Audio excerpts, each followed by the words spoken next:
ណែស្អីគេនេះអញមកទិញកាហ្វេឬក៏ចម្រឿនគ្រួសារអញមានស្រីឬក៏មានប្រុសវាជារឿងរបស់អញអត់មានទឹះបំបាញ់ក្បាលឯងទេវើយទោះមិនមែនជាបងប្អូនបង្កើតតែយ៉ាងណាក៏ឯងគួរនឹកឃើញដល់គុណបុណ្យដែលវាធ្លាប់ពោឯងដែរហើយចុះឪពុកខ្ញុំហ៎ឪពុកខ្ញុំខំប្រឹងធ្វើការរកលុយមកចិញ្ចឹមគាត់តែគាត់មាននឹកឃើញដល់គុណបុណ្យឪពុកខ្ញុំខ្លះទេ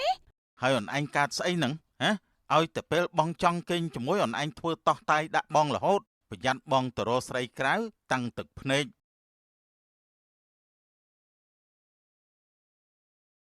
នៅផ្ទះមីងជំពូម៉ែអើយម៉ែនៅត្រង់ណាមករកខ្ញុំបន្តិចមកអូយាយគាត់ទៅផ្សារហើយមីងរកគាត់មានការអីហ៎ហើយគាត់ទៅផ្សារប្រហែលម៉ោងផ្សារត្រឹមនេះសោះទៅជិត1ម៉ោងហើយមិនទាន់មកវិញទៀតសង្ស័យទៅជាប់មាត់ប្រាច់ព្រុកទៀតហើយម៉ែអើយម៉ែមិនចាត់ទម្លាប់សោះមានរឿងអីនាងចម្ប៉ាឯងរអ៊ូរទាំរឿងស្អីខ្ញុំរអ៊ូរឿងម៉ែទៅផ្សារនឹងហើយផ្សារនៅជិតផ្ទះសោះម៉ែទៅម្ដងជិត1ម៉ោងម៉ែមានដឹងទេថាខ្ញុំរមួលពោះខ្លាំងណាស់ណែចម្ប៉ាឯងកុំរអ៊ូច្រើនពេកម៉ែក៏មិនចង់យឺតយូរដែរតែពេលទៅដល់ផ្សារម៉ែជួបញាតិមិត្តក៏ចេះតែសួរសុខទុក្ខគ្នាបន្តិចទៅនឹងហើយខំរាប់ញាតិឲ្យមែនតែនទៅពេលម៉ែអត់អង្គច្រកឆ្នាំងណាញាតិនោះគេយកអង្គមកឲ្យម៉ែហូបមិនអស់ទេណែនាងចម្ប៉ាមិនក៏ឯងអញ្ចឹងទៀតហើយអញ្ចឹងតើវាយ៉ាងម៉េចខ្ញុំប្រាប់ម៉ែហាញ់តាអ្នកណាដែលខ្ញុំស្អប់គឺខ្ញុំមិនឲ្យម៉ែនិយាយរកទេបើខ្ញុំឃើញម៉ែនិយាយរកពួកនោះទៀតណាខ្ញុំខឹងម៉ែហើយ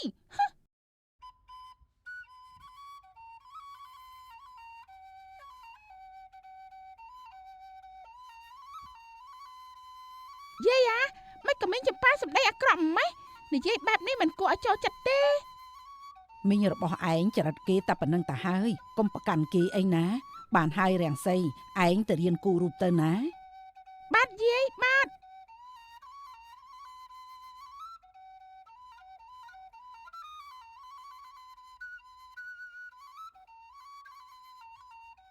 បងសួរនេះបងមកពីធ្វើការហើយហ៎ព្រោះតែមកនឹងហើយទៅអូនឃើញចេះសួរអញ្ចឹងកើតត្រូវឲ្យបងសួរបងបាំងប្រាក់ខែឲ្យនៅដល់ថ្ងៃបងធនាគារឲ្យណាបងធនាគារក៏បងទៅមានពាក់ព័ន្ធអីជាមួយបងយ៉ាងម៉េចអូនចង់យកលុយបងទៅបងធនាគារមិនក៏បងនិយាយអញ្ចឹងអ្នកណាឲ្យខ្ញុំខ្ចីលុយធនាគារទៅទិញឡានអ្នកណាសន្យាជាមួយខ្ញុំថាបងធនាគារមិនឲ្យយឺតយ៉ាវឥឡូវយ៉ាងម៉េចហើយចង់ឲ្យខ្ញុំប្រមូលលុយកាក់កាហ្វេទៅបងធនាគារជំនួសបងឯងហើយមិនបាច់ហែហៃអីច្រើនទេល្ងាចនេះពេលបងបើកលុយបានចាំបងយកទៅបងឲ្យធនាគារតែបងប្រាប់ឲ្យហើយណាអត់មានមកទាមទារលុយកាក់អីពីបងទៀតទេបងគិតថាធ្វើយ៉ាងម៉េចសមបងធ្វើទៅត្រឹមកូនប្រុសម្នាក់ខ្ញុំលក់កាហ្វេអាចចិញ្ចឹមវារស់ហើយអ្នកលក់ដាក់កាហ្វេឲ្យខ្ញុំមួយកែវមកដាក់ស្ករ 50% បានហើយណាចាបងចាសុំចាំតិចណាបង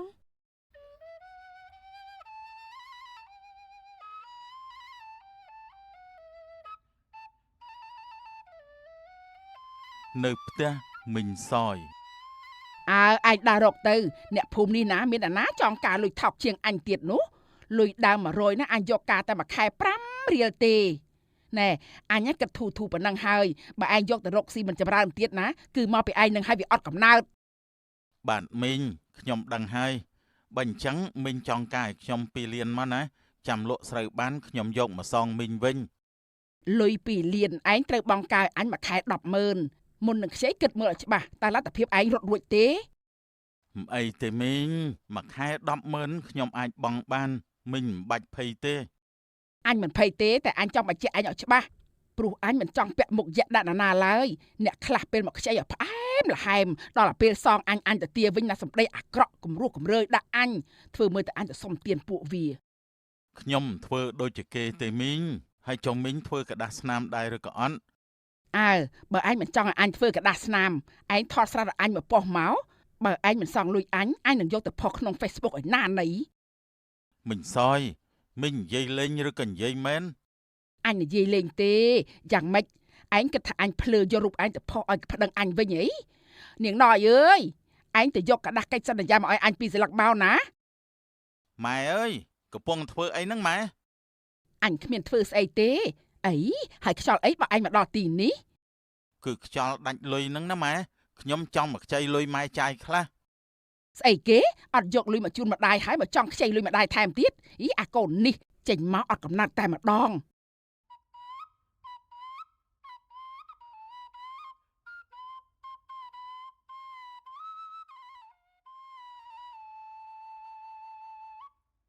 យូរហើយនេះមិនក៏ម៉ែមិនទាន់មកទៀត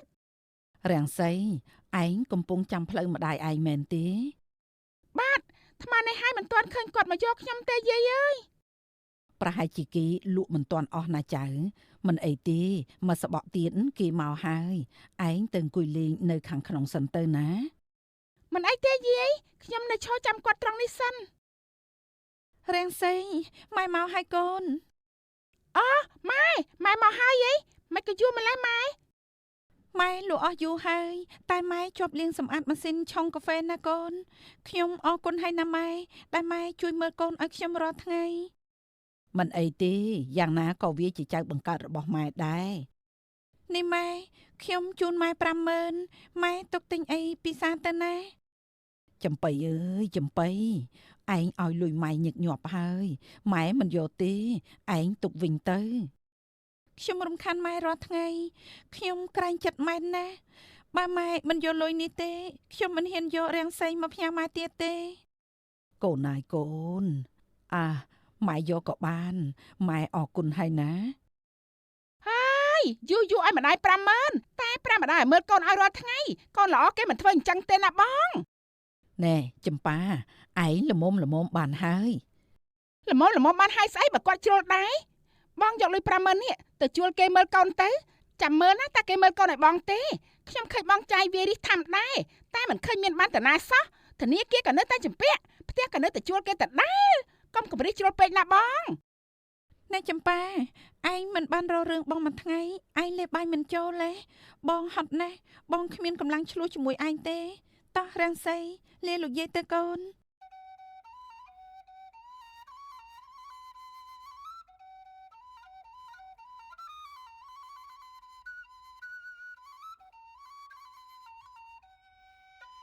មុននេះបងឃើញអាសួរមកវាទៅវិញបាត់ហើយអីវាទៅណាបាត់ហើយកូនប្រុសខ្ញុំមួយណាក៏ដូចមួយណាដែរបើគ្មានមុខការមករលុយណាពួកវាមិនខ្ចីមកជន់ផ្ទះម្ដាយឡើយ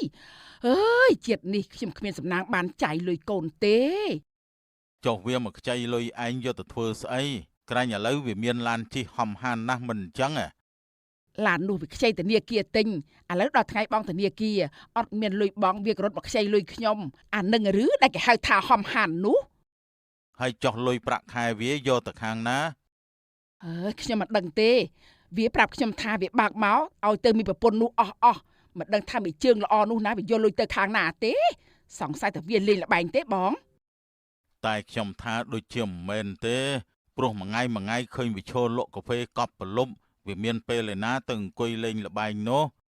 ណែបងសាណាសម័យនេះណាល្បែងតាមអនឡាញរីកដុះដូចផ្សិតអញ្ចឹងបើវាចង់លេងស្មានតែវានឹងឲ្យបងដឹងអីកុំកាន់ជើងមីកូនប្រសានោះខ្លាំងពេកឲ្យវាចាអាណិតកូនប្រុសរបស់បងខ្លះទៅហើយខ្ញុំមានបានថាស្អីឯណាមិនក៏ឯងថាខ្ញុំកាន់ជើងនាងចំបៃចាំមើលណាខ្ញុំនឹងឲ្យគេតាមដាននាងចំបៃបើខ្ញុំដឹងថាវាយកលុយកូនខ្ញុំទៅលេងល្បែងមែនណាខ្ញុំមិនឲ្យអាសួរយកវាទៀតទេ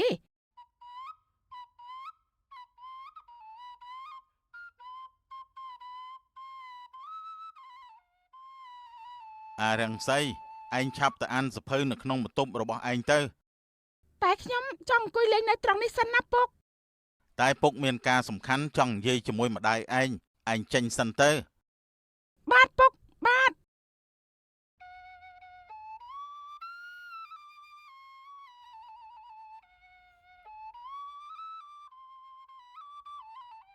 ចំបៃយើងដូចខានដេកអោបគ្នាយូរហើយឲ្យបងសុំអោបមួយមកអូនខ្ញុំមិនស្រួលខ្លួនទេបងកុំមករញ៉េរញ៉ៃជាមួយខ្ញុំចំបៃកុំធ្វើអញ្ចឹងដាក់បងបានទេពួកយើងខានយូរហើយណាប្រាប់ហើយថាខ្ញុំមិនស្រួលខ្លួនបងកុំតប៉ែពេកបានទេហើយអូនឯងកាត់ស្អីហ្នឹងឲ្យតែពេលបងចង់គេងជាមួយអូនឯងធ្វើតោះតាយដាក់បងរហូតប្រយ័ត្នបងទៅរកស្រីក្រៅតាំងទឹកភ្នែកនៅក្នុងខួរក្បាលរបស់បងគិតឃើញទៅរឿងលើក្រែនឹងទេរាល់ថ្ងៃនេះបងមានដឹងទេថាខ្ញុំហត់នឿយប៉ុណ្ណាមិនអីទេ បើបងចង់ទៅរកស្រីក្រៅបងអញ្ជើញទៅចុះមនុស្សអស់ធំហើយអ្វីគួរអ្វីមិនគួរអាចបែងចែកបានតែយ៉ាងណាសុំកុំយកជំងឺមកចម្លងឲ្យខ្ញុំឲ្យសោះ ណែចំបៃមិនក៏អូននិយាយអញ្ចឹងអូនឯងចង់ឌឺបងហ៎គិតថាបងមិនហ៊ានមែនទេស្គាល់អាសួរស្ដើងពេកហើយវើយ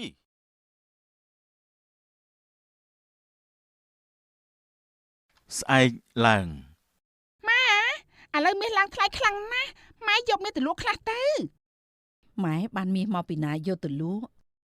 ណែម៉ែមិនក៏ម៉ែនិយាយអញ្ចឹងចោះមាសដែលខ្នើយឪពុកខ្ញុំទុកឲ្យប្រមាណតម្លឹងនោះម៉ែយកតាណាអស់ហើយ ប្រហែលខែមុននាងចំបៃខ្វះលុយទិញដីគេក៏មកខ្ចីលុយម៉ែយកទៅបង្គ្រប់ទិញដីម៉ែអត់មានលុយម៉ែក៏យកមាសនោះទៅលក់យកលុយឲ្យគេខ្ចីសិនទៅ ម៉ែធ្វើបែបនេះជ្រុលពេកហើយមិនក៏ម៉ែយកមាសរបស់ឪពុកខ្ញុំទៅជួយបងចំបៃហ៎ហេតុអីក៏ម៉ែនេះគិតគូរគាត់ដល់ថ្នាក់នេះ នាងចំប៉ាមិនក៏ឯងនិយាយអញ្ចឹងគេជាបងស្រីរបស់ឯងណា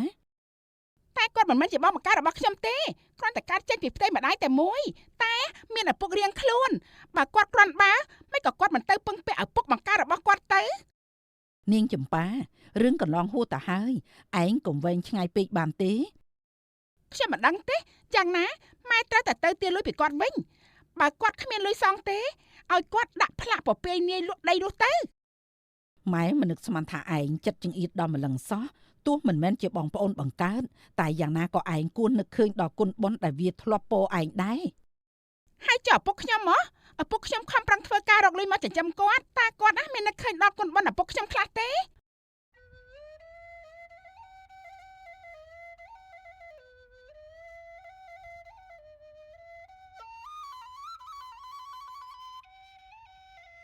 អ្នកលក់ដាក់កាហ្វេខ្ញុំមួយកែវមក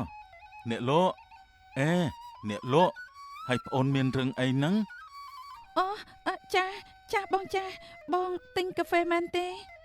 ប្អូនមានរឿងអីហីមិនក៏ឈោផ្លឹកអញ្ចឹងទាស់ជាមួយប្តីមែនទេ អត់មានអីទេបងអត់មានអីទេបងយកដូចរាល់ដងមែនទេ អូបាទខ្ញុំយកដូចរាល់ដងដាក់ស្ករ 50% ខ្ញុំមើលទៅប្អូនអារម្មណ៍ដូចជាមិននៅក្នុងខ្លួនសោះឃើញបែបនេះខ្ញុំចេះតែបារម្ភបើមានរឿងសៅហ្មងនៅក្នុងចិត្តក៏និយាយចេញមកព្រោះរឿងខ្លះបើមិនបាននិយាយចេញក្រៅវាមិនធូរទ្រង់ទេណា បើសិនប្តីរបស់ខ្ញុំចេះសួរនាំខ្ញុំដូចបងមិនដឹងថាខ្ញុំសប្បាយចិត្តយ៉ាងណាទេតែជាក់ស្ដែងគាត់មិនខ្វល់ពីខ្ញុំឡើយគាត់ចង់តែសប្បាយមិនគិតពីការនឿយហត់របស់ប្រពន្ធ នេះប្តីរបស់ប្អូនមានស្រីហ៎ណែអាស្អីគេនេះឯងមកទិញកាហ្វេឬក៏ចម្រឿនគ្រួសារអញមានស្រីឬក៏មានប្រុសវាជារឿងរបស់អញអត់មានទឹកបំបាញ់ក្បាលឯងទេវើយ បងសួរមិនក៏បងសម្ដីអាក្រក់យ៉ាងនេះល្មមបានហើយកុំឆ្លើយជ្រុលពេកបងសម្បត្តិឲ្យខ្ញុំសុំទោសណាបង មិនអីទេខ្ញុំលាសិនហើយ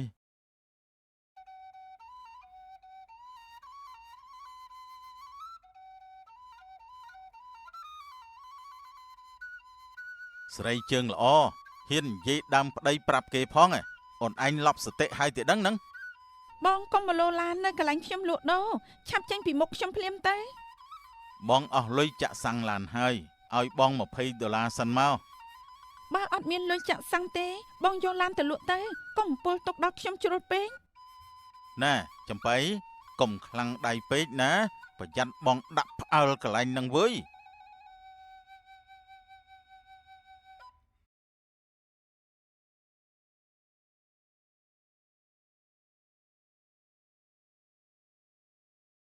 ខ្ញុំមកនេះមានរឿងចង់ផ្ដាំផ្ញើទៅប្រាប់កូនស្រីជើងល្អរបស់អ្នកផងល្មមបានហើយកុំបំផ្លាញកូនខ្ញុំខ្លាំងពេក អ្នកណាបំផ្លាញអ្នកណាអ្នកយល់ច្រឡំមែនទេនាងចំបៃបំផ្លាញអាសួររឿងស្អី បំផ្លាញរឿងស្អីហ៎លុយប្រាក់ខែអាសួរណាមួយខែជាង2លានតើនាងចំបៃវាយកលុយទៅខាងណាបានជាយូរទៅណាជំពាក់ធនាគារវ៉ាន់កដល់ថ្ងៃបងធនាគារអាសួររត់ទៅខ្ចីលុយខ្ញុំទាំងលានណា នាងចំបៃបានខ្ចីប្លង់ដីរបស់ខ្ញុំទៅដាក់បញ្ចាំឲ្យធនាគារវាខ្ចីលុយធនាគារទៅទិញឡានឲ្យអាសួរជី ខ្ញុំឲ្យប្លង់ដីទៅវាខ្ចីសូម្បីនាងចម្ប៉ាក៏ខ្ញុំមិនឲ្យដឹងដែរពេលនោះខ្ញុំបានសួរអាសួរដែរតើឯងមានលទ្ធភាពបង់សងទៅធនាគារវិញទេវាឆ្លើយប្រាប់ខ្ញុំថាមិនអីទេម៉ែខ្ញុំមិនធ្វើឲ្យម៉ែពិបាកទេការពិតរឿងនេះអាសួរត្រូវតែជាអ្នកទទួលខុសត្រូវហេតុអីក៏អ្នកមកដាក់បន្ទុកលើនាងចំបៃហើយអ្នកនឹងក៏អញ្ចឹងដែរហេតុអីក៏មិនហាមឃាត់ពួកវាផងខ្ចីលុយធនាគាររាប់ម៉ឺនដុល្លារយកទៅទិញឡានជិះសួរថាក្នុងមួយខែណាវាត្រូវបង់ប្រាក់ឲ្យធនាគារនឹងប្រមាណ100បានហើយរឿងកន្លងហួសទៅហើយឲ្យវាហួសទៅចុះមិនបាច់លើកមកនិយាយទៀតទេខ្ញុំទ្រាំឲ្យតពួកវាសងធនាគាររួចខ្ញុំធូរចិត្តហើយខ្ញុំក៏ចង់ប្រាប់អ្នកថានាងចំបៃមិនបានបំផ្លាញអាសួរទេរាល់ថ្ងៃនេះវាហត់ណាស់លក់កាហ្វេតែមួយមុខវាផ្គត់ផ្គង់កូនរៀនផងចំណាយចាយវាយក្នុងផ្ទះផងហើយពេលខ្លះឲ្យលុយប្តីចាក់សាំងឡានទៀត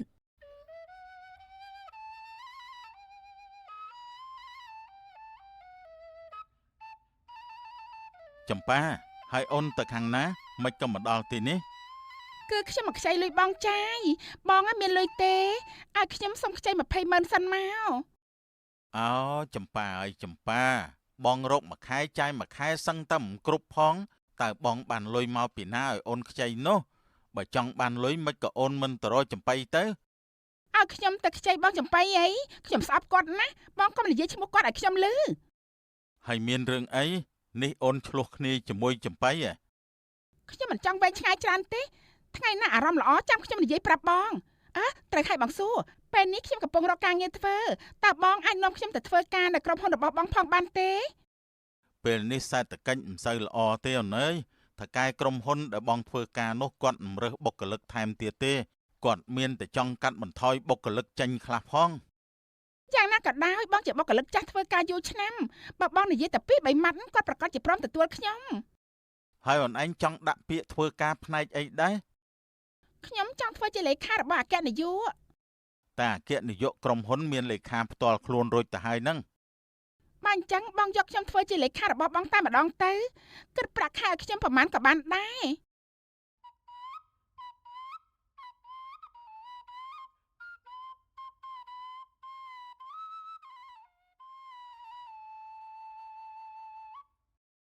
ថ្ងៃនេះមិនក៏ឯងមកយកកូនលឿនម្លេះឯងលក់អស់ហើយហ៎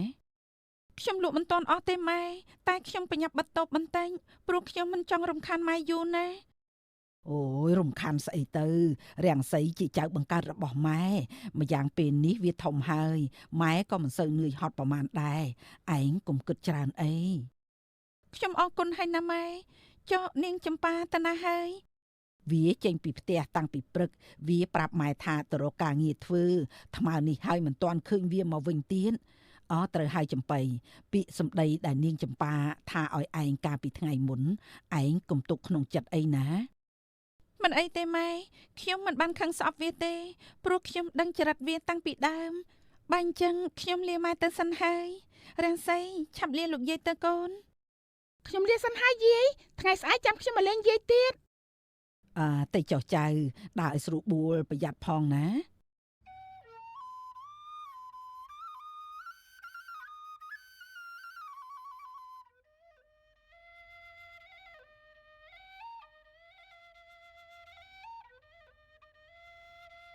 បងសួរខ្ញុំអរគុណហើយដែលបងជួយនាំខ្ញុំចូលធ្វើការសូមអរគុណជាពិសេសណាស់បងថ្លៃមិនអីទេអូនមានអីដែលបងអាចជួយបានបងរីករាយនឹងជួយតែអូនឯងក៏ត្រូវជួយខ្លួនឯងដែរណាមកធ្វើការនៅទីនេះត្រូវប្រឹងប្រែងឲ្យមែនទេណាចាបងថ្លៃខ្ញុំដឹងហើយខ្ញុំស្រឡាញ់បងថ្លៃខ្លាំងបំផុតចម្ប៉ាស្រឡាញ់បងអូនឯងនិយាយលេងឬក៏និយាយមែនណែបងសួរបងកុំគិតអីផ្ដេសផ្ដាសណាខ្ញុំចង់បានន័យថាខ្ញុំស្រឡាញ់បងដូចជាបងប្រុសបង្ការរបស់ខ្ញុំនេះបងគិតដល់ណាហើយនឹងអញ្ចឹងទេអីបងស្មានតែតោះល្ងាចឲ្យអូនយើងទៅផ្ទះវិញទៅចាបងថ្លៃចា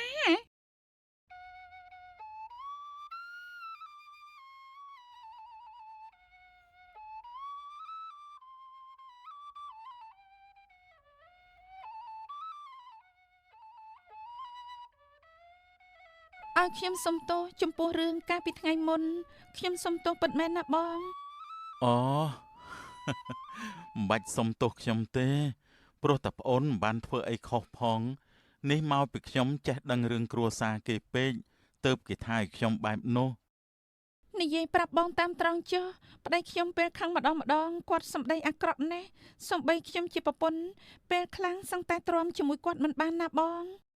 អ្នកខ្លះនិយាយស្ដីជាមួយអ្នកផ្ទាំងគំរោះគំរើយណាស់តែជាមួយអ្នកដតីនៅខាងក្រៅវិញនិយាយឡើងសុភាពផ្អែមល្ហែមមនុស្សបែបនេះខ្ញុំជួបច្រើនហើយតែយ៉ាងណាក៏ដោយបើប្អូនអាចណែនាំបានក៏ណែនាំគេខ្លះទៅនេះប៉ះលើខ្ញុំជាមនុស្សចិត្តធ្ងន់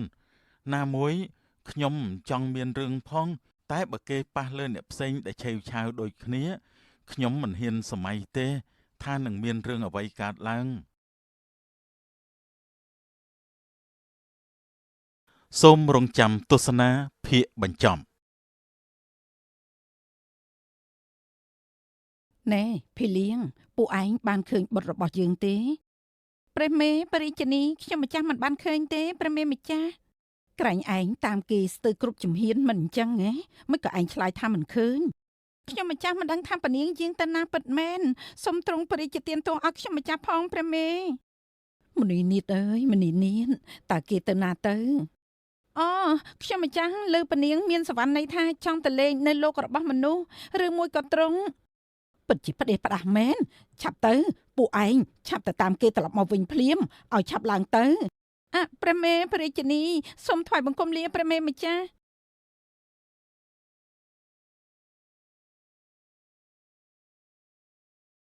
មានរឿងអីមែនទេព្រះមេតុឆា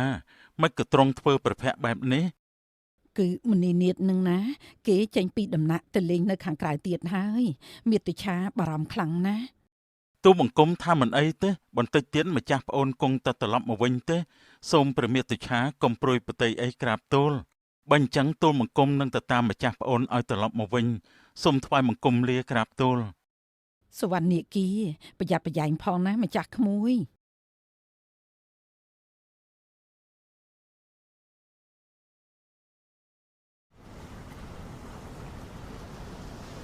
ខ្យល់ខ្លាំងណាស់អសនអើយមេឃនេះទំនងជាមានព្យុះហើយលោកម្ចាស់មេឃឥឡូវមកទៅទឹកអីវ៉ាន់អស់ហើយទៀនអសនអសយពួកឯងបញ្ញាប់យកកស៊ូតង់ទៅក្របអីវ៉ាន់ភ្លាមទៅអីវ៉ាន់ណាស្រាលស្រាលបញ្ញាប់លើកដាក់ទៅក្នុងឃ្លុបទៅឲ្យឆាប់ឡើងទៅបាទលោកម្ចាស់ពួកឯងប្រយ័ត្នដោយអំណាចនៃព្យុះបោកបោកកាណូតរបស់នាយកែវក៏លិចលង់ចូលទៅក្នុងទន្លេគ្រានោះទៅនាគីមនីនាថថ្ងៃមុនបិតាប្រាប់ថាម៉េចមិនក៏បុតប្រហឺនយ៉ាងនេះខ្ញុំម្ចាស់ដឹងខុសហើយសូមព្រះបិតានិងព្រះមេត្តាប្រទានអភ័យដល់ខ្ញុំម្ចាស់ផងបុតមានដឹងទេថាបុតបានធ្វើអ្វីខ្លះចេញទៅលេងទឹកបង្កព្យុះភ្លៀងធ្វើឲ្យលិចលង់ទូកតូចធំរបស់មនុស្សលោកតើបុតមានប្រតិយអសូរពួកគេបន្តិចទេព្រះបិតុលាសូមទ្រង់កុំខ្ញាល់អីទូបង្គំដឹងថាម្ចាស់ប្អូនមនីនាថធ្វើខុសតែម្ចាស់ប្អូនគ្មានចេតនាធ្វើរឿងបែបនេះនោះទេសូមព្រះបិតុលានិងព្រះមេតុឆាលើកលែងឲ្យនាគីមនីនាថផងទៅក្រាបទូលធ្វើខុសត្រូវតែទទួលពិន័យនាគីមនីនាថចាប់ពីពេលនេះទៅបិតាហាមបុតមិនឲ្យចេញពីក្នុងដំណាក់រយៈពេល1វស្សាបើបុតរឹងទទឹងហ៊ានលួចចេញទៅខាងក្រៅទៀតបិតានឹងនិរទេសបុតចេញពីឋានប្រជញ្ញនេះជារៀងរហូតព្រះបិតាសូមទ្រង់កុំដាក់ទោសខ្ញុំម្ចាស់បែបនេះអីព្រះពរខ្ញុំម្ចាស់ហត់ណាស់មនីនាថនេះបុតយ៉ាងម៉េចនឹងម្ចាស់បងតើបុតរបស់យើងកើតអីមិនក៏ខ្លាចជាអញ្ចឹងព្រះមេត្តាខ្ញុំម្ចាស់ទ្រាំលែងបានហើយព្រះបិតាព្រះមេត្តាមនីនាថបុតមេត្តាតើបុតបាត់ណាហើយព្រះស្វាមីតើបុតរបស់យើងបាត់ណាហើយគេបាត់ណាហើយម្ចាស់បង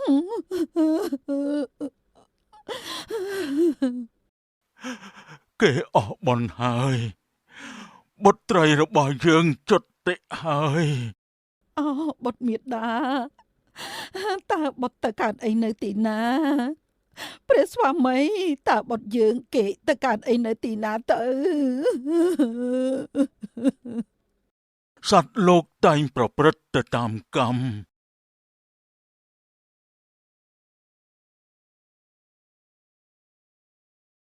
6 ឆ្នាំកន្លងផុតទៅ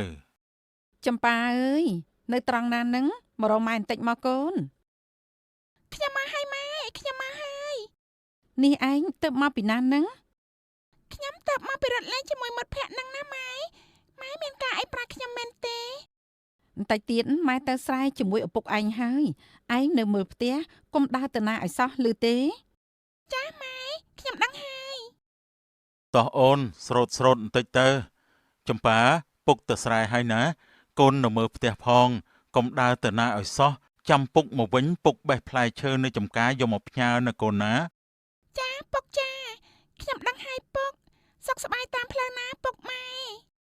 ល្អណាស់កូនឆ្លាតតើអូនតោះ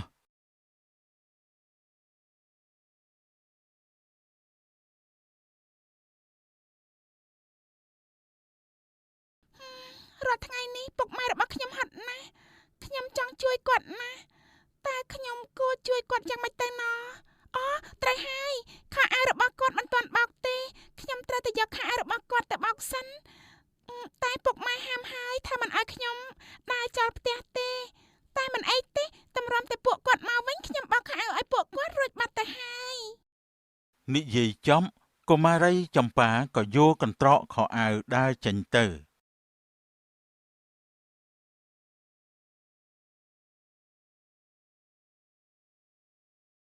អាសូរនិគីមុនីនានត្រូវប្រះព្រាត់ឃ្លាតចាកគ្រួសារ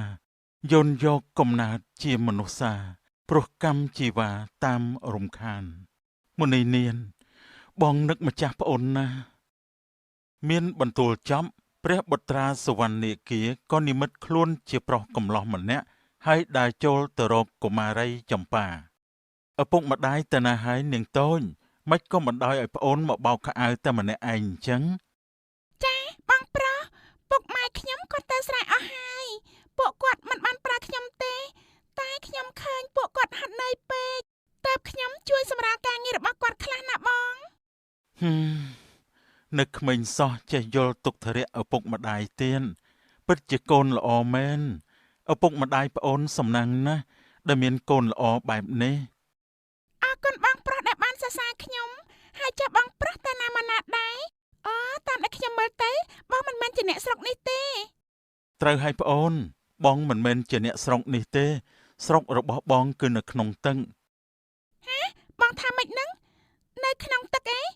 នៅក្នុងទឹកមានមនុស្សរស់នៅដែរឯង អត់ទេមនុស្សមិនអាចរស់នៅក្នុងទឹកបានទេប្អូនត្រូវហើយប្អូនចង់ឲ្យបងជួយបោកខោអាវឲ្យទេ មិនអីទេបងប្រុសកុំអីល្អជាងកុំឲ្យលំបាកដល់បងអីណា មិនអីទេបងអាណិតប្អូនណាបងមិនចង់ឲ្យប្អូននឿយហត់ទេឥឡូវប្អូនបិទភ្នែកទៅចាំបងជួយប្អូនណា ចាំបាច់ត្រូវបិទភ្នែកដែរឯងបង បានតើតែប្អូនបិទភ្នែកទើបបងអាចជួយប្អូនបាន ចាបងចាខ្ញុំបិទភ្នែកហើយអញ្ចឹងបង នៅពេលដែលកុមារីចម្ប៉ាបិទភ្នែកហើយព្រះបុត្រាសវណ្ណនាគាក៏ប្រើរិទ្ធធ្វើឲ្យខោអាវដែលប្រឡាក់ទាំងអស់នោះប្រែទៅជាថ្មីស្អាតហើយមានក្លិនក្រអូបថែមទៀតបានហើយប្អូនអាចបើកភ្នែកវិញបានហើយណា ខោអាវទាំងអស់នេះប្រែទៅជាថ្មីស្អាតហើយមានក្លិនក្រអូបទៀតតែមួយប្រព្រឹត្តភ្នែកសោះហ្នឹងអេមិនអាចទៅរួចទេ យ៉ាងម៉េចដែរប្អូនសប្បាយចិត្តទេ ចាបងខ្ញុំសប្បាយចិត្តណាស់តែខ្ញុំឆ្ងល់ដល់ហើយតើបងធ្វើយ៉ាងម៉េចទៅបងពិតជាប្រកែកខ្លាំងណាស់ខ្ញុំមកចង់ប្រកែកដូចបងដល់ហើយ បើចង់ខ្លាំងពូកែដូចបងប្អូនត្រូវតែធ្វើទានរក្សាសិលចាប់ពីពេលនេះតទៅនៅពេលខាងមុខប្អូនអាចនឹងពូកែជាងបងទៅទៀតក៏ថាបានដែរបើអញ្ចឹងបងត្រឡប់ទៅវិញហើយណា ឈប់សិនបងប្រុសតើថ្ងៃណាតើបងមកលេងខ្ញុំទៀត បើមាននិស្ស័យយើងនឹងបានជួបគ្នាទៀតបងស្រឡាញ់ប្អូន ថែរក្សាខ្លួនណាប្អូនណា ចាបងចាសុខសប្បាយតាមផ្លូវណាបង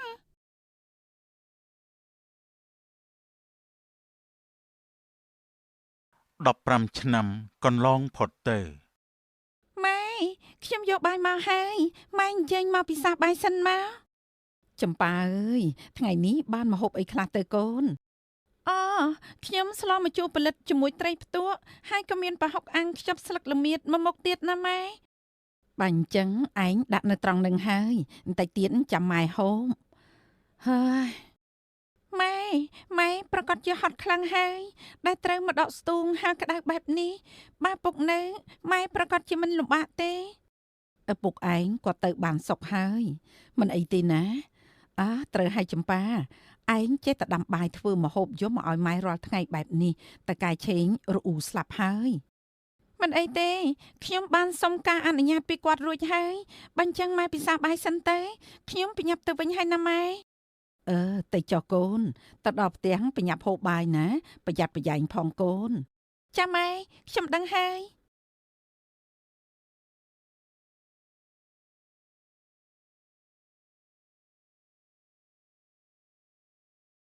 ពុកហើយចុះនាងចម្ប៉ាវាទៅណាបាត់ហើយពុកទៅដល់ម៉ោងសម្រាកគឺវាយកបាយទៅឲ្យម្ដាយវានៅឯស្រែហើយមិនអីទេបន្តិចទៀតវាមកវិញហើយត្រូវហើយពុកនាងចម្ប៉ាមកធ្វើការឲ្យពុករាល់ថ្ងៃនេះខ្ញុំដូចជាមិនឃើញពុកបើកប្រាក់ខែឲ្យវាសោះរឿងអីត្រូវបើកប្រាក់ខែឲ្យវាម្ដាយវាជំពាក់លុយពុករាប់ឆ្នាំហើយគ្មានលុយឯណាយកមកសងពុកផងនឹងបើពុកគិតការប្រាក់វិញមិនតិចទេវាមកធ្វើការរាល់ថ្ងៃនេះគឺដើម្បីកាត់បំណុលហើយបំណុលហ្នឹងថ្ងៃណាទៅកាត់កងរួចទៅពុកបើខ្ញុំឃើញវាមកជួយលក់ពុកជាង5ឆ្នាំហើយហ្នឹងពុកថាកាត់មិនទាន់រួចទៀតកាត់រួចថ្ងៃណាគឺថ្ងៃនោះហើយបានហើយពុកត្រូវទៅកំពង់ផែឯងនៅមើលតោផងណាលុយលក់បានទុកដាក់ឲ្យត្រឹមត្រូវផង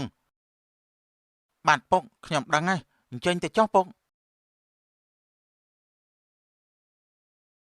ខ្ញុំមកវិញហើយ អូចម្ប៉ាបងដូចចុកចកេះចុកខ្នងដល់ហើយឯងជួយមកចាប់តសៃឲ្យបងបន្តិចមក ចាប់សរសៃស្អីបងមិនបានទេបើមានគេឃើញគេនិយាយដើមស្លាប់ហើយ និយាយដើមស្អីឯងឥឡូវបើខ្លាចគេឃើញឯងឡើងទៅចាប់តសៃឲ្យបងនៅលើផ្ទះទៅចឹង ណែបងឆៃកុំហួសហេតុពេកណាខ្ញុំមកទីនេះគឺមកជួយលក់អីវ៉ាន់ឪពុកបងមិនមែនមកកខ្យល់ចាប់សរសៃឲ្យអ្នកណាឡើយនិយាយស្ដីចេញមកមេត្តាផ្ដល់កិត្តិយសឲ្យខ្ញុំផង កិត្តិយសហ៎ រឹកពៀសម្បើមណាស់ឯងនេះយ៉ាងម៉េចឯងចង់បានថ្លៃខ្លួនខ្ពស់ហ៎ បងឆៃបងឯងឈួតទេហើយ បងចំប៉ាម៉ែខ្ញុំឲ្យទិញកបផ្កាខ្ញី2គីឡូហើយទឹកត្រីរូបកញ្ចាញ់ចេកនឹងមក10ហើយស្ដេចដីលីងមកកញ្ចប់ផងបង ចាប្អូនចាំមកផ្លែតសិនទេចាំបងខ្ចប់ឲ្យ ម៉ែខ្ញុំប្រាប់ថាជពាក់សិនចាំដាច់ខែចាំគាត់យកមកសង ស្អីគេអាល្អិនជពាក់ទៀតហើយមកទិញលើកណាក៏ជពាក់រហូតហ្មងលបល់យក ជពាក់កងទៅសងតាបងអើយតាំងតែងម្លេះគ្នាឯងសោះបកែរអ៊ូពេញប្រយ័ត្នខ្ញុំឈប់ឲ្យជួយទិញណា អាល្អិននេះឯងហើយ ខ្លាំងស្ករសឲ្យខ្ញុំ2គីឡូមកគ្រាប់សាគូ2ខាំហើយអំបិលម៉ត់1គីឡូផងចាំតែសិនទៅម៉ារ៉ានីខ្ញុំលក់ឲ្យអាបឿហើយចាំខ្ញុំថ្លឹងឲ្យលឿនបន្តិចទៅខ្ញុំប្រញាប់ផងបងឆៃបងឈរស្ងៀមធ្វើអីជួយច្រកស្ករឲ្យខ្ញុំបន្តិចមក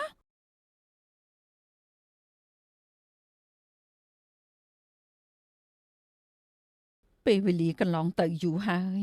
នៅលោករបស់មនុស្សប្រហែលជាង20ឆ្នាំពេលនេះប្រហែលជាគេពេញកំមុំហើយ ម្ចាស់អូននេះម្ចាស់អូននៅគិតដល់គេទៀតហ៎ ព្រះស្វាមីមិនក៏ទ្រង់មានព្រះបន្ទូលបែបនេះចាប់តាំងពីថ្ងៃដែលមនីនាថឃ្លាតទៅខ្ញុំម្ចាស់នឹកដល់គេរហូតគ្មានមួយថ្ងៃណាដែលខ្ញុំម្ចាស់ភ្លេចគេឡើយព្រះពរ តែពេលនេះគេមិនមែនជាបុត្ររបស់យើងទៀតទេគេបានចុតតិបដិសន្ធិក្នុងកំណើតថ្មីហើយម្ចាស់អូនឈប់ជាប់ជំពាក់នឹងគេទៀតទៅដែលបងនិយាយនេះព្រោះបងមិនចង់ឲ្យម្ចាស់អូនកើតទុក្ខការស្រឡាញ់ហួងហែងវានាំឲ្យជាប់ជំពាក់ស្រឡាញ់ខ្លាំងពេលបាត់បង់ទៅក៏កើតទុក្ខខ្លាំងដែរ ខ្ញុំម្ចាស់យល់ តែខ្ញុំម្ចាស់ធ្វើព្រះតីមិនបានពិតមែនណាព្រះពរម្ចាស់ សត្វលោកកិច្ចពីផលកម្មមិនផុតទេដែលគេត្រូវអស់បុណ្យពីនាគហើយទៅកើតជាមនុស្សក៏ដោយសារតែបាបដែលគេសាងនៅថ្ងៃនោះណាហើយបណ្ដោយឲ្យគេទៅតាមផលកម្មរបស់គេទៅចុះណា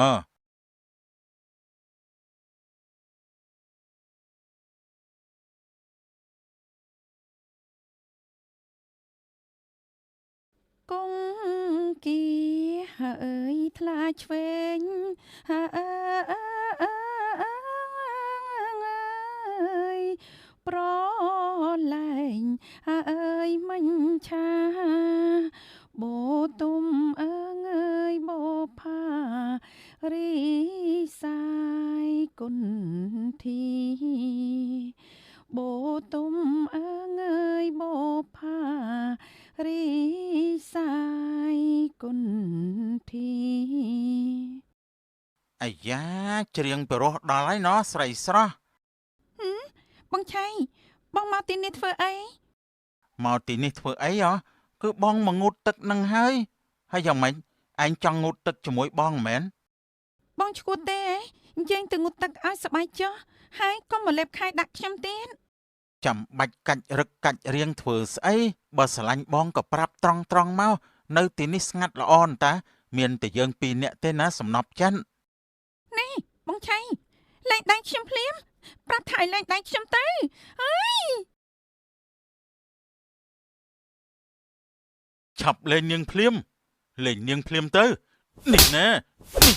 អាយ៉អូយបែកមាត់អញហើយអូយអាយ៉យ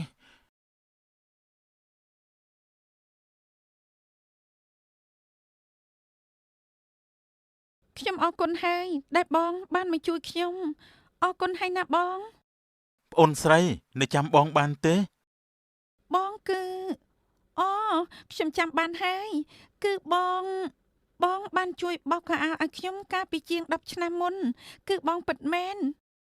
ត្រូវហើយការចងចាំរបស់ប្អូនពិតជាល្អមែន ប៉ុន្តែកន្លងទៅជាង10ឆ្នាំហើយមិនក៏បងនៅតែក្មេងនៅតែសង្ហាដដែលអញ្ចឹង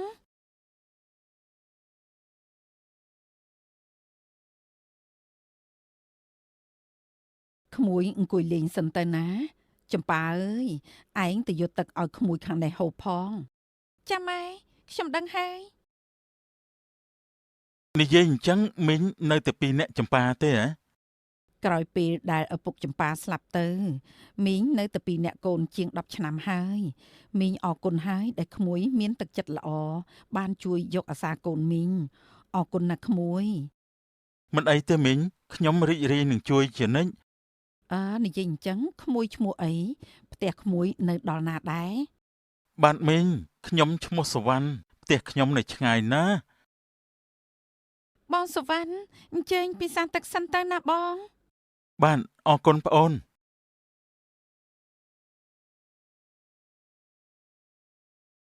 ម៉ែនឹងទៅនិយាយជាមួយថៅកែឆេងថ្ងៃស្អែកឯងមិនបាច់ទៅធ្វើការទេតែខ្ញុំខ្លាចបើខ្ញុំឈប់ធ្វើការគាត់ប្រកាសជាមកទារប្រាក់ដែលម៉ែជំពាក់គាត់មិនអីទេរឿងតូចតាចទេខ្ញុំអាចទ្រាំបានឯងទ្រាំយ៉ាងម៉េចវាមានចេតនាបៀតបៀនឯងណាទោះបីគ្រួសារយើងក្រតែក៏មានកិត្តិយសនិងសេចក្តីថ្លៃថ្នូរម៉ែមិនព្រមឲ្យអ្នកណាមកបំពានឯងឡើយមិនខ្វះការងារធ្វើទេចាំម៉ែទៅរកការងារថ្មីឲ្យឯងធ្វើ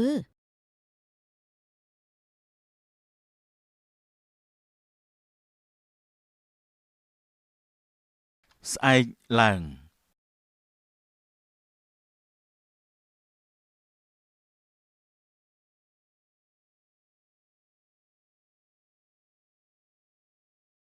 អេកញ្ចប់ស្អីហ្នឹងអ្នកណាយកកញ្ចប់ស្អីមកទុកនៅត្រង់នេះបើមិនបើកមើលធ្វើមិនដឹងថាមានស្អីនៅក្នុងកញ្ចប់ឆាប់បើកទៅកូនហាមាសមានមាសនៅក្នុងកញ្ចប់ណាម៉ែមាសហ៎ឲ្យម៉ែមើលបន្តិចមើលអូគឺមាសពិតមែនអ្នកណាយកកញ្ចប់មាសមកទុកនៅមុខផ្ទះយើងម៉ែកំពុងតែយល់សពទៀតដឹងកូនម៉ែ មិនបានយល់សពទេនេះជាការពិតណាស់ម៉ែឥឡូវម៉ែយកកញ្ចប់នេះទៅទុកសិនទៅបើមានគេមកសួររកក៏ឲ្យគេវិញទៅតែម៉ែកុំយករឿងនេះទៅនិយាយប្រាប់គេណាក្រែងមានជនឆ្លៀតឱកាសមកភូតកុហកហើយបើកយកមាសនេះទៅណាម៉ែម៉ែដឹងហើយមិនអីទេកូនមីងអាំនិងនាងចម្ប៉ាចេះតែរងចាំមើលក្រែងលោមានអ្នកណាមកសួររកកញ្ចប់មាសពីរនាក់ម្ដាយនិងកូនរងចាំរហូតដល់7ថ្ងៃពុកថាម៉េចមីងអាំយកលុយមកសងពុកអស់ហើយហ៎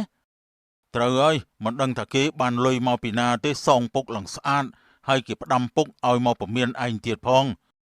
ពមៀនខ្ញុំរឿងស្អីខ្ញុំបានតែធ្វើស្អីគាត់ឯងមិនបានធ្វើស្អីគេទេតែឯងទៅចាប់ដៃជើងកូនកមុំគេយ៉ាងម៉េចឯងចង់បាននាងចម្ប៉ាធ្វើជាប្រពន្ធខ្លាំងអត់ទេពុកអត់ទេខ្ញុំគ្រាន់តែលេងសើចតាមិនដឹងថានាងនោះវាប្រកាន់ហើយទទួលពិតម្ដាយវាទៀតមិនអីទេចាប់ពីថ្ងៃនេះទៅខ្ញុំឈប់យកភ្នែកទៅមើលនាងនោះទៀតហើយឲ្យប្រកាសណាអាឆៃកុំឈប់តែមាត់ណាកុំឲ្យពុកមានបញ្ហាដោយសារឯងសោះបើឯងចង់បានប្រពន្ធធ្វើចរិតឲ្យបានល្អទៅចាំពុកទៅដឹងនាងម៉ារនីឲ្យតែខ្ញុំអត់ស្រឡាញ់នាងម៉ារនីទេពងខ្ញុំមិនល្អត្រង់ណា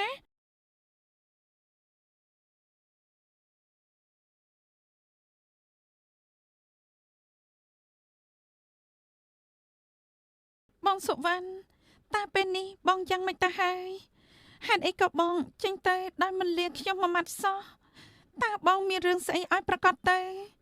ខ្ញុំនឹកបងខ្លាំងណាស់ម៉ែដើររោមមកស្បក់ហើយឯងមកឈរនៅត្រង់នេះទេហ៎ចម្ប៉ាមានរឿងអីមែនទេគឺខ្ញុំនឹកបងសុវណ្ណណាម៉ែថ្ងៃនោះគេទៅដោយមលាយើងមួយម៉ាន់ស្រុកកំណើតរបស់គេនៅទីណាក៏មិនដឹងប៉ុន្តែតាមដែលម៉ែមើលទៅគេជាមនុស្សល្អណាស់ត្រូវហើយម៉ែគាត់ចិត្តល្អណាស់គាត់បានប្រាប់ខ្ញុំថាបើចង់ជួបគាត់ខ្ញុំត្រូវធ្វើទានរក្សាសិលឲ្យបានខ្ជាប់ខ្ជួនហើយតាំងចិត្តប្រាថ្នាសូមឲ្យបានជួបគាត់បើបន់ឲ្យផលខ្ញុំនឹងបានជួបគាត់ហើយគេនិយាយអញ្ចឹងពិតមែនណាឬមួយគេមិនមែនជាមនុស្សទេ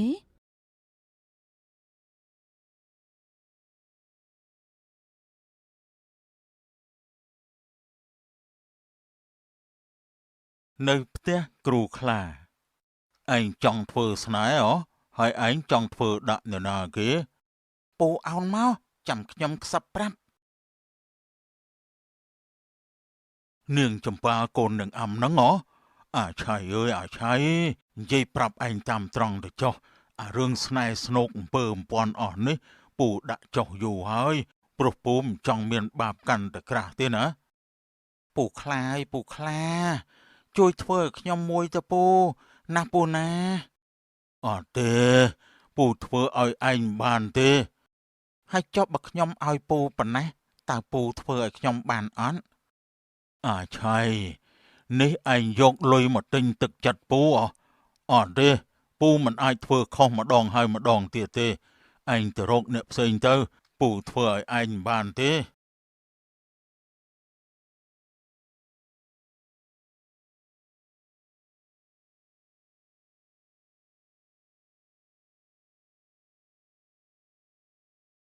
ស្អែកឡើងបំណុលដែលម៉ែជំពាក់គេទាំងប្រមាណម៉ែយកទៅសងគេអស់ហើយនៅសល់ប្រាក់ខ្លះម៉ែចង់ទិញតូបនៅផ្សារឲ្យឯងលក់បន្លែផ្លែឈើណាកូនល្អនតាម៉ែបន្លែផ្លែឈើជារបស់ចាំបាច់ដែលមនុស្សត្រូវការហូបចុកប្រចាំថ្ងៃតិចឬច្រើនគឺលក់ដាច់ជារៀងរាល់ថ្ងៃបើអញ្ចឹងម៉ែទៅជួបម្ចាស់តូបនៅផ្សារសិនឯងនៅមើលផ្ទះផងណាអូយ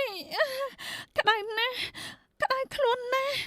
អូយខ្ញុំក្តៅណាស់ម៉ែអើយចម្ប៉ាឯងកើតអីនឹងកូនចម្ប៉ា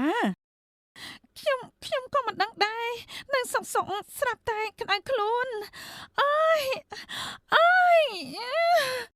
បើអញ្ចឹងចាំម៉ែឡើងទៅយកថ្នាំមកឲ្យឯងលេបទ្រាំសិនទៅណាកូនបងឆៃនៅទីណាខ្ញុំប្រញាប់ទៅរកបងឆៃសិនចម្ប៉ា ឯងទៅណានឹងឈប់សិនចម្ប៉ាឈប់សិនកូន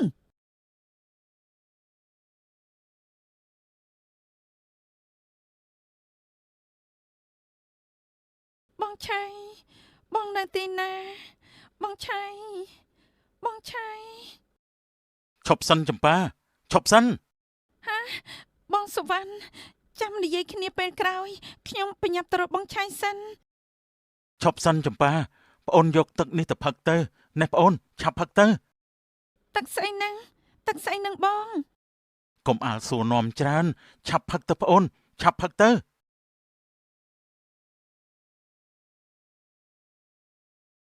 មិនក៏នាងចម្ប៉ាវាយូរម្ល៉េះថ្មនេះទៅហើយមិនក៏មិនតាន់ឃើញវាមកទៀតអាឆៃហើយឯងលូស្អីហ្នឹងកូនអត់មានអីទេពុកអាយអូយអូយអូយ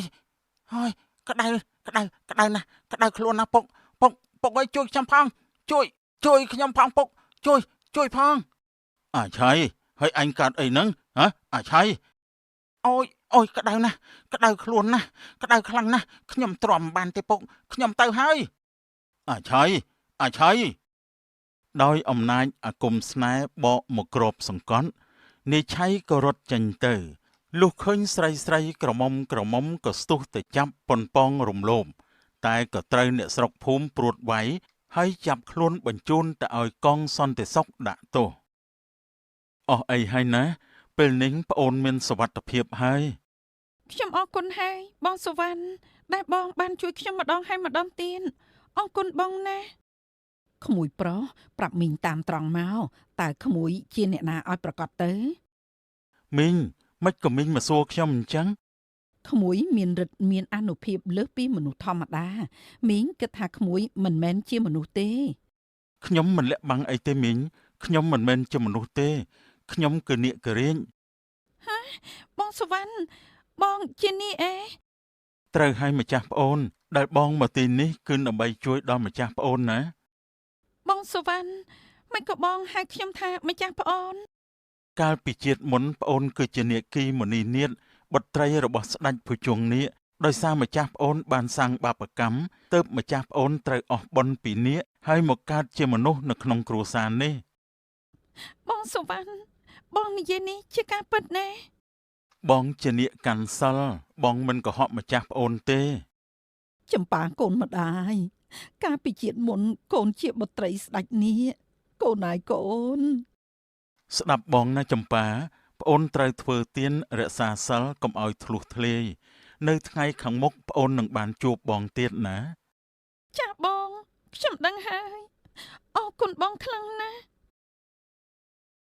បន្ទាប់មកព្រះបុត្រាសវណ្ណនាគាក៏លាមីងអាំនិងនាងចម្ប៉ាហើយត្រឡប់ទៅឋានភុជង្គនាគវិញចាប់ពីពេលនោះមកនាងចម្ប៉ាក៏បានតាំងចិត្តជ្រះថ្លាក្នុងការធ្វើទានហើយរក្សាឧបោសថសិលយ៉ាងខ្ជាប់ខ្ជួនរំលងបាន5ឆ្នាំនាងក៏ធ្លាក់ខ្លួនឈឺធ្ងន់តែនាងនៅតែមានស្មារតីមុតមមនៅក្នុងការធ្វើទានរក្សាសិលក្រោយពេលដែលនាងស្លាប់ទៅក៏បានទៅបដិសន្ធិជានាគីនៅឋានភុជង្គនាគវិញតម្លៃអប់រំបាបកម្មតែងឲ្យផលជាទង់ការធ្វើទានរក្សាសិលជាស្ពានចម្លងសត្វលោកទៅកាន់សុគតិភព